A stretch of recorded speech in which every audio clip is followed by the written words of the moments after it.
The Honourable Phil Goff. Mr Speaker, the Labor Party will be supporting this piece of legislation, but we're not entirely happy with every aspect of it. And I want to differ with the chair of our select committee in terms of the view of the Labor Party on facilitation payments, because I raised a number of questions, particularly when Transparency International was appearing before the committee, because I believe that Transparency International, the Human Rights Commission and the Victoria University School of Government all made very valid points when they said it is impossible to distinguish where a facilitation payment ends and a bribe begins. A bribe doesn't have to be a big bribe to be a bribe. A small bribe is still a bribe. If I was to offer a customs official in New Zealand money to speed up the transaction that I was trying to get into the country, I would be committing a crime in this country. And why is it a crime in this country to do that, but if I'm working overseas, somewhere in Southeast Asia, and I offer that payment, somehow it's not a crime? If it's a crime in New Zealand, then it's a crime internationally.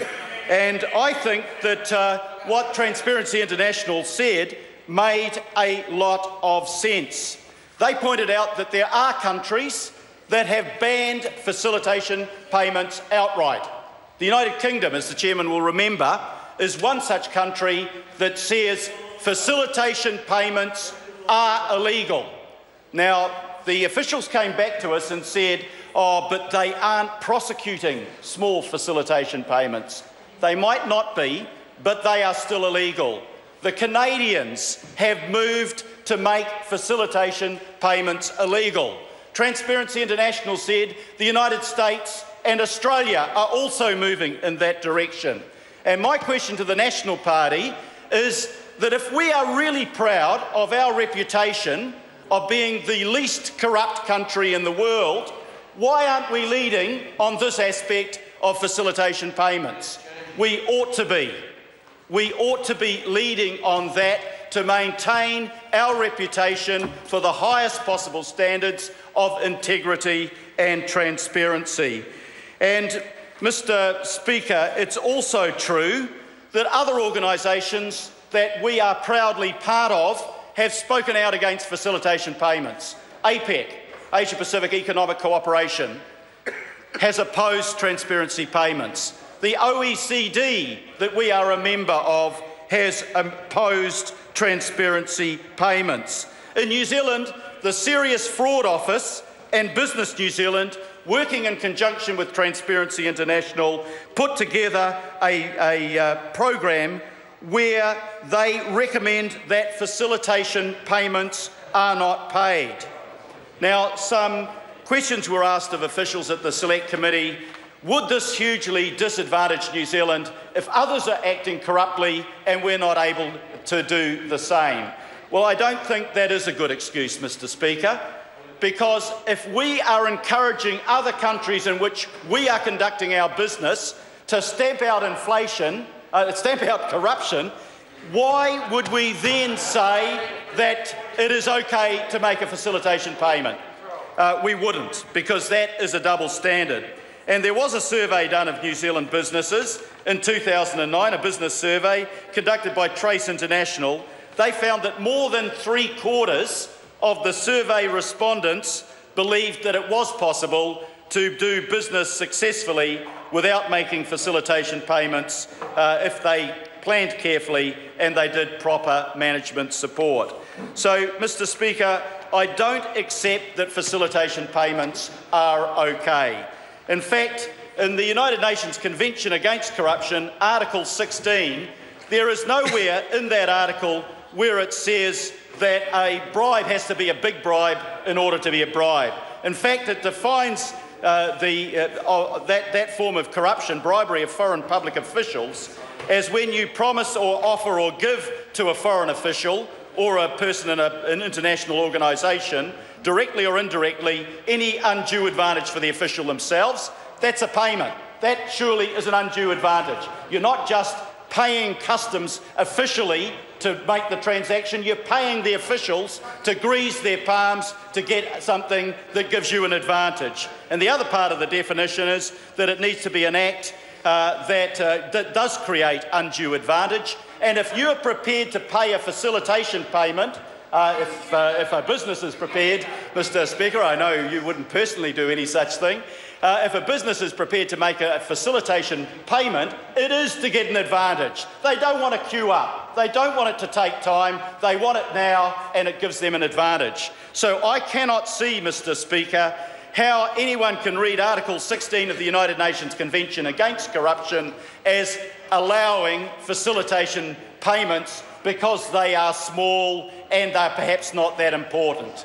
If you believe in the process of having a clear line, then you do not make a payment that is not an official payment and a payment that goes into the pocket of an official to get an advantage. And yet, in this piece of legislation here, we are saying that that's okay. I don't believe that it's okay. The other criticism, insofar as I have a criticism of this bill, Mr. Speaker, is the length of time that it has taken to get here. The matters that this bill deals with are important matters. They are matters of large-scale criminal activities. It's designed to make sure that our law against organised crime is as tough as it needs to be.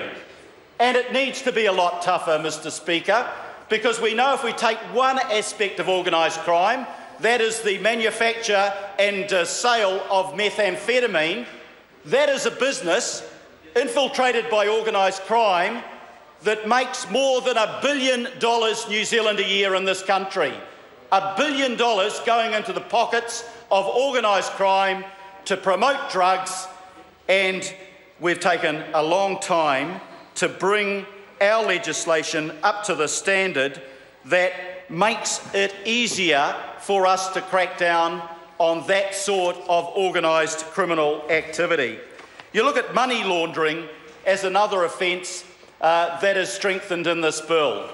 Money laundering is when you convert the proceeds of crime into a legitimate payment by cleansing that money, making it a payment on property or some such thing that makes it look legitimate. Money laundering in this country, in the government's own regulatory impact statement, is estimated to be at a value of over $1.5 billion a year. $1.5 billion a year in criminal activity being laundered, Mr. Speaker. And so, why is it that we first had to be criticised by international organisations about the inadequacy of our money laundering organisation before we acted? Those criticisms date back to 2009. It's now 2015, and I asked the government why it took 6 years to bring this necessary piece of legislation dealing with criminal activity to the value of $1.5 billion a year back to the House. And of course, what this legislation also does is enables us to ratify the United Nations Convention against corruption. We were one of the first countries to sign that 11 years ago, and we'll be one of the last countries to actually ratify it. One of the last countries that signed the convention to ratify it, to bring it into force. And I want to know, if we are so proud of our role of being a good international citizen, why it took all of that time, the whole 7 years of this government, to actually act on something that needed to occur. It's not good enough that we turned a blind eye to these things, we lowered the priority, we did all sorts of other legislation, but we didn't crack down on criminal activity. Mr. Speaker, there are a range of things that this bill enables us to do. We not only can now ratify the Convention Against Corruption, but we also improve our compliance with things like the OECD Convention Against Combating Bribery of Foreign Public Officials, the UN Convention Against Transnational Organised Crime, the United Nations Anti-Trafficking Protocol. And if I take that instance of trafficking again, Why has it taken so long to crack down on that when we know the appalling human costs and consequences of trafficking? What's finally before the House we support, but, Mr Speaker, it took too damn long for it to get here, and we need some explanation of that from the government and some explanation of why a small bribe is okay, though we'll criminalise a large bribe. Where is the line drawn? Why are facilitation payments exempted from being defined as bribery when clearly that's exactly what they are and what they're intended to do? Todd Barclay. Thank you, Mr. Speaker.